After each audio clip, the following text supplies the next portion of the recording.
Ganyan po ang lalagay sa tangke ng gasolinahan mula sa tangke ng truck patungo sa tangke ng gasolinahan sa ilalim.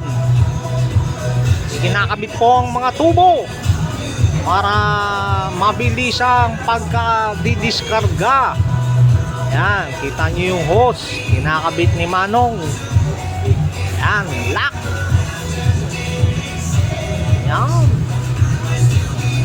Tapos yung kabilang hose naman ay lalagay po doon sa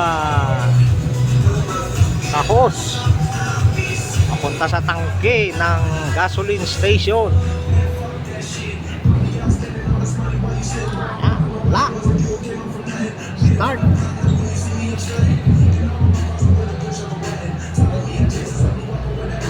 Hindi po gawang biro ito. Roll up. Roll up po. Roll down na. Oh, bumisik-bisik pa po.